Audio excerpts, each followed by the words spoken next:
If you're just starting out with calligraphy, you probably don't have a ton of fancy equipment like pens and ink or fancy paper, but you still need to practice somehow, right? Well, today I'm going to be showing you how you can do calligraphy with just a normal highlighter or other chisel tip marker. No expensive equipment, no bullshit, let's get started. Hello and welcome to the voiceover. As I mentioned, all you're going to be needing today is a highlighter or another chisel tip marker like the Sharpie here, as well as the paper of your choice. What I mean by chisel tip is that the highlighter or marker that you're using should have this broad, flat edge on the end, and that's really important because what we're really doing is imitating the nib of a traditional calligraphy pen.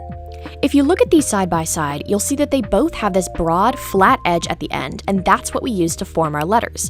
Now, for a traditional calligraphy pen, you'd have to dip this metal nib in ink, but with a highlighter or Sharpie, it comes with its own ink, which makes it much easier for beginners. When you're doing highlighter calligraphy, there's a couple things to keep in mind. Number one, if your highlighter has a slant, like mine does, you want the peak to be on the left side. That's because most calligraphy styles have you holding the pen at an angle, and if you have the peak to the right, you get this weird looking end of your line, as opposed to the much nicer line you get when the peak is on the left. Number two, you want to put even pressure on the highlighter. If you put too much pressure on one side or the other, you'll end up with this raggedy looking line, as opposed to a nice, smooth line that you get with even pressure.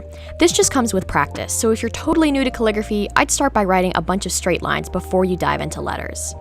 And number three, it really doesn't matter how you hold the highlighter, just hold it like you'd hold any other pen. People always tell me that I hold my pen weirdly, like, is this not a normal way to hold a pen?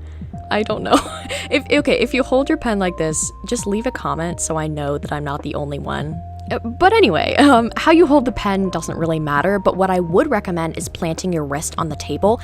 Anchor your wrist so you get some stability, especially if you have kind of shaky hands like me. It just makes it a lot easier to get a clean line. So now you're ready to go. You can use your highlighter wherever you'd use a traditional calligraphy pen, in books, YouTube tutorials, or wherever you're learning calligraphy. Just pick a script and start writing. And if you liked this tutorial, go ahead and smash that like button. No, I'm kidding. But really, if you found this helpful, please like, subscribe, leave a comment, all that good stuff. Let me know what tutorial I should do next in the comment section below. And remember, you don't need fancy equipment to do calligraphy. You can use whatever you have, wherever you are, whatever your ability. Calligraphy is for everyone.